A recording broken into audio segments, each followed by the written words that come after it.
Felipe, Lázaro aqui da Flamengo TV.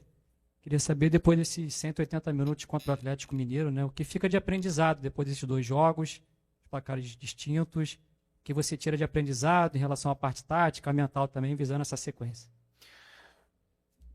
Sempre, como eu falo sempre, todo jogo deixa um aprendizado, deixa uma guia para onde podemos melhorar, onde podemos evoluir como equipe e também coisas positivas. Não é um adversário fácil, esperávamos esse jogo difícil e um resultado que dói, mas que está em aberta a eliminatória ainda. Boa noite, Felipe. Natália Brasil, da Rádio Roquete. Queria te fazer uma pergunta que ela tem a ver com o jogo, mas tem a ver mais com um jogador especificamente. No jogo passado contra o Atlético Mineiro, no final do jogo ali a gente viu a movimentação de você cumprimentando os jogadores e a gente percebeu que o Hulk fez uma reclamação ali do comportamento do Alacian. Hoje, quando ele entra em campo, em algumas oportunidades a gente vê ali que os jogadores, né, chegam ali e tem uma discussão e no final acabou tendo realmente um momento ali mais adverso entre ele e o Lianco e o Everson. Então eu queria saber de você, que foi um jogador muito experiente, passou aí por toda essa sua experiência em campo, agora é treinador, um menino jovem desse que foi teu também na base. O que você acha dessa situação? Como que vocês tratam isso internamente? Eu acho que o Wallace é o jogador que é pelo caráter que ele tem, pela personalidade que ele tem. É ele, é o jeito dele, ele não tem que mudar, tem que continuar sendo ele. E sim, vai irritar alguns jogadores, vai irritar outros. O que ele não pode nunca é ser violento, ser agressivo. Ele tem que continuar jogando dessa forma que ele tá, que ele entra, ele incendeia o jogo, já nos deu muitas alegrias. E os adversários que se irritem também acontece com os outros. Eu, particularmente, a única coisa que eu não quero é que ele atue de forma violenta ou então xingue, insulte algum jogador do campo, ao contrário. Mas eu quero que ele continue sendo ele, que ele continue sendo esse cara com esse caráter, essa personalidade. Oi, Felipe. Boa noite. Sérgio Lobo aqui. Queria que você falasse sobre os estreantes. Você hoje colocou durante a partida os três, o Samuel Lino, o Emerson Royal e também o Saul, mais para o final. E ficou muito claro para quem hoje estava no Maracanã que o Samuel Lino está muito pronto, inclusive até para, se você quiser, de repente, utilizá-lo com mais minutagem, enfim. Mas eu queria a sua avaliação sobre os três e se realmente os outros dois ainda estão um pouquinho abaixo no aspecto físico em relação ao Samuel. Nenhum dos três vinha. Bom, o Samuel jogou o Mundial e teve pouco tempo parado e vinha treinando, né, no Atlético. Os outros dois tiveram um tempo mais parado, bastante tempo sem jogar, mas eu acredito que rapidamente eles vão entrar na forma física, vem treinando. Hoje tiveram minutos e pouco a pouco eles vão estar em forma, porque são jovens, como eu falei, jovens em forma, não tem problema de peso. E é questão de treinos e minutos de jogo. Boa noite, Felipe. Léo José do Coluna do Fla. Continuando na questão aqui dos estreantes, mas puxando especificamente para o Samuel Lino, ele chega para uma posição que já tem Everton Cebolinha e também o Bruno Henrique. São dois jogadores que já estão há um tempo a mais no Flamengo, tem aquela questão de hierarquia, mas eu queria entender como que a comissão técnica, você especificamente, como que vocês entendem essa colocação do Samuel Lino meio que atropelando a fila do Everton Cebolinha e do Bruno Henrique? Ele chega de fato hoje para ser o titular do Flamengo? E o Michael? O Michael também. Não, então, para mim não existe ninguém com a camisa de titular, não existe ninguém com a vaga no time sem demonstrar no campo e sem trabalho, né? Mas a gente sabe da qualidade do Samuel, da hierarquia que ele tem, do diferencial que ele é quando ele pega a bola, e é justamente o jogador que precisávamos para essa posição, um jogador desequilibrante e determinante na área do adversário. Então, depois eu sempre falo, o campo fala e vai jogar o melhor. Boa noite, Felipe. Bruna Medeiros, do Disfla. Hoje o time apresentou muita dificuldade de criação antes dos estreantes entrarem, né, principalmente do Samuel Lino. Qual a sua avaliação dessa dificuldade? Faltou um meia, talvez ali, mais de criação, mais característico. O que você avalia aí dessa dificuldade hoje? Obrigado. Bom, primeiro que jogos contra o time do Cuca nunca são fáceis, né? São sempre jogos assim, muito pelos encaixes individuais, pelas perseguições e porque muitas das vezes os jogadores não conseguem e acabam forçando o jogo e gerando esses contra-ataques, esse jogo de ida e volta que não nos interessa. E no primeiro tempo foi assim, não conseguimos encontrar tantas vantagens, né, no nosso plano de jogo, na qual eu coloco a minha parte de culpa.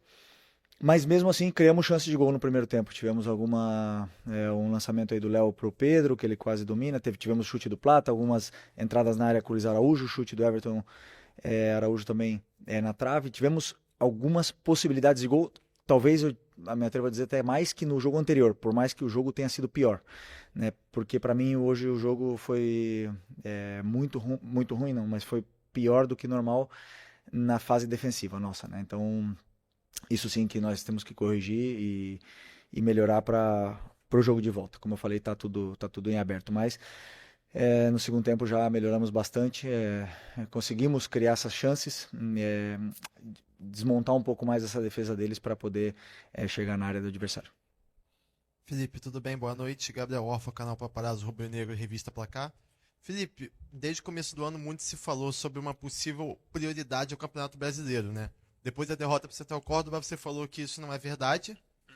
E eu queria saber como é que você enxerga agora a situação desse jogo de volta na Copa do Brasil, porque o Flamengo está na liderança do Brasileiro, brigando na parte de cima da tabela. Tem agora um jogo difícil contra o Ceará, uma viagem longa, talvez muito desgastante. Depois vai para Minas para a Copa do Brasil. Como é que você enxerga esse jogo?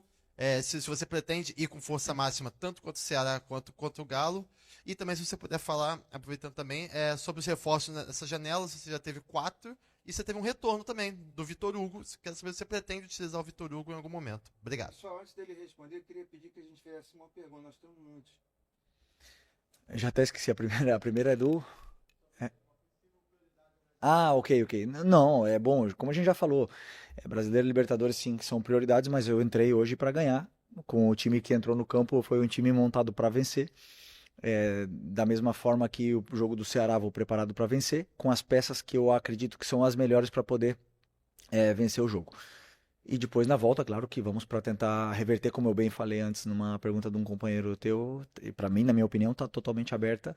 Sabemos que é difícil jogar no estádio do adversário, mas da mesma forma que eles venceram aqui, a gente pode vencer lá. Felipe, aqui. Ok. No lance do gol, né, o Atlético fechou as linhas de passe, o Flamengo trocou passe dentro da área, resultou de um erro, o Coelho fez o único gol da partida. Qual a sua recomendação para os jogadores da defesa, zagueiros, goleiros, quem mais participar da saída de bola, em situações como essa, em que não é possível arriscar um passe ali, ou é muito perigoso, como foi, e o que saiu errado nessa jogada? Bom, eu não vi ela toda ainda, mas eu sei como é que o Atlético pressionava e sei como é que eram as soluções, né? Então, essa nossa saída de bola, ela nos deu tanto sucesso até agora, a gente saiu jogando de várias formas diferentes, contra várias pressões diferentes, e hoje aconteceu o primeiro erro, talvez, de saída de bola que tenha acontecido o gol, na qual eu peço para os meus jogadores fazer isso, eu peço para eles saírem jogando e eu sei do risco que existe, e algum dia iria acontecer, foi hoje, infelizmente. Então, a única coisa que eu quero é que eles não parem de tentar de sair jogando, porque eu acredito que no futebol dessa forma, essa é a minha ideia, e eles assumiram e entenderam bem o que eu quero e o que eu espero, né? Nessa saída da pressão, eu acredito que foi um passe onde o Léo não contava com que tinha um jogador esperando, não sei se era o Coelho, né, que antecipou, e um passe atravessado na frente da área, e acabou que perdemos a bola e tomamos o gol. Mas, como eu falei, responsabilidade minha, porque é uma saída de bola que eu treino e eu peço para eles fazerem, e às vezes o risco está aí.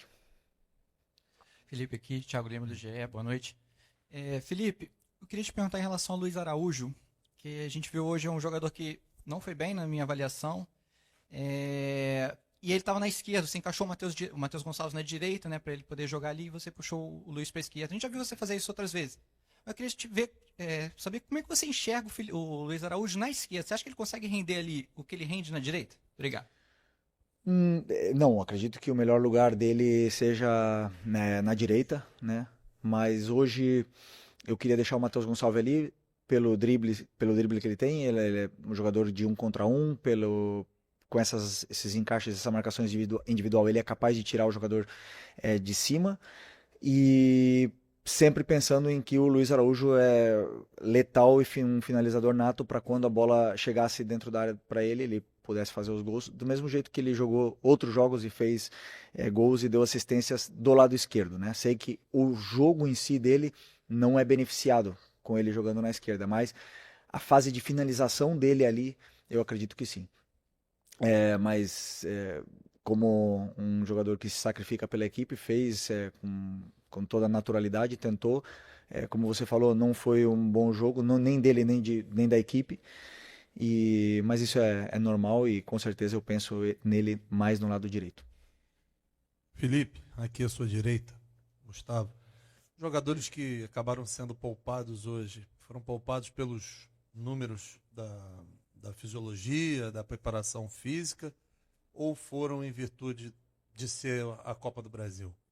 Não, foi um planejamento onde eu decido os jogadores, né? E nenhum deles, nem o Arrascaeta, nem o Jorginho, tinham sido vetados, mas eu acredito que pela sequência que eles estão tendo, também pelos dados, né? Mas pela sequência que eles estão tendo, não seria prudente colocá-los hoje e depois domingo também, então decidi por outras opções, também que encaixavam com o plano de jogo que eu tinha pensado. No caso, o Matheus Gonçalves, no caso, o Luiz Araújo, pensando no que poderia ser a partida e também nas trocas. Então, no outro jogo, o Arrascaeta, que teve em campo, não foi beneficiado por esse plano, então optei por outras trocas hoje, optei por descansar ele para ele poder ter treinos aquisitivos e chegar bem no final de semana e na semana que vem. Felipe, boa noite. Pablo Rua aqui do canal Voz do Ninho. Na semana passada elogiamos a bola parada do Flamengo, que o Flamengo tinha feito 3 gols. Dos últimos 4 gols foram 3 de bola parada. Agora, se tornou algum motivo também de preocupação, porque a bola está entrando pouco com ela no chão de forma central também, ou isso você está vendo com normalidade?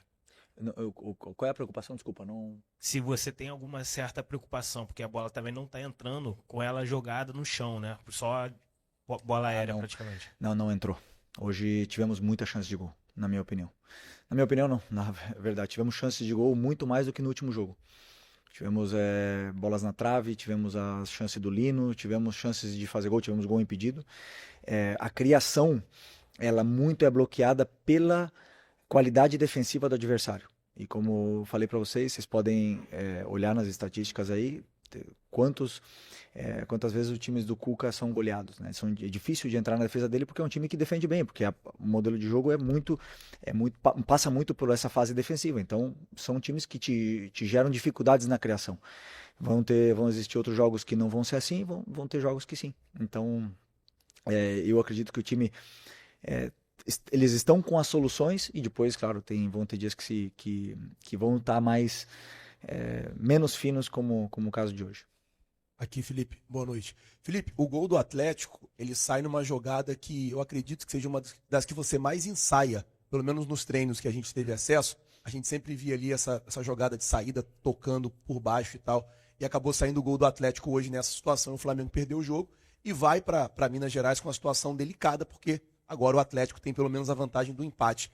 Queria saber como é que foi a conversa sua com os jogadores depois do jogo, para não deixar essa peteca cair, para eles continuarem acreditando e para acreditar numa possível virada no jogo da próxima semana, já que no retrospecto, em 2022, o Flamengo perde o primeiro jogo para o Atlético e depois vira aqui no Maracanã. No ano passado, o Flamengo vence dentro da Arena do Galo e é campeão da Copa do Brasil. Queria saber se você já teve essa conversa com os jogadores e como é que foi, já visando uma possível virada na semana que vem. Obrigado.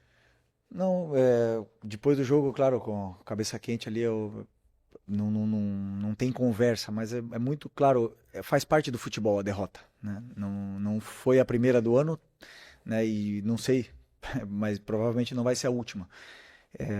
Então, a derrota ela faz parte. E eu sempre gosto de mostrar para eles o porquê perdemos, o porquê jogamos mal, ou não jogamos tão bem, e por que ganhamos e por que jogamos bem, ou ao contrário, porque às vezes se ganha, mas não joga bem, né? Então, eu gosto de ser muito realista com o que está acontecendo. Amanhã temos pouco tempo até o jogo do Ceará, mas amanhã vou simplesmente analisar, rever todo o jogo novamente e passar para eles o que aconteceu no jogo para que esses erros sejam corrigidos. Mas a derrota, o resultado negativo, ele faz parte do futebol e claro que os jogadores estão com muita dor ainda dessa derrota, eu também, o que mais, mas sei que faz parte dessa nossa profissão e levantar a cabeça o mais rápido possível para poder vencer final de semana. Boa noite, Felipe, aqui. Sidão Marinho da Litoral News. No primeiro tempo, né, você falou um pouco sobre esse jogo mais acelerado da equipe do Flamengo. Eu senti um buraco dentro do meio de campo da sua equipe. Você acredita que teve falta de uma presença do Jorginho ou então do próprio Saul? Queria até que você explicasse qual seria a minutagem desses dois jogadores, né? Qual seria a disponibilidade deles para o jogo. E até no gol sofrido, faltou ter um homem de armação mais potente para vir buscar essa bola, para jogar para a parte ofensiva? Obrigado. No gol? No gol foi um tiro de meta, não foi? Sim, mas se faltou essa presença de um meia de armação para vir buscar essa bola, o Jorginho faz muito isso. Bom, vamos lá. Primeira questão. O buraco que você via no meio-campo era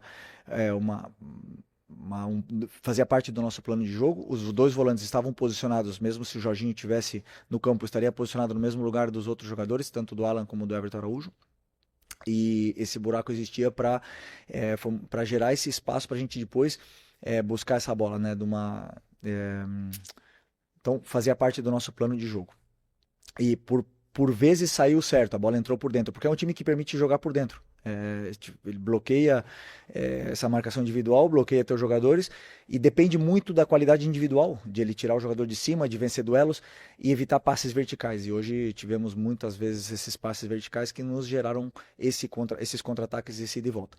E repito, sobre o Jorginho no gol do Atlético Mineiro, ele estaria posicionado no mesmo lugar do Everton Araújo e do Alan.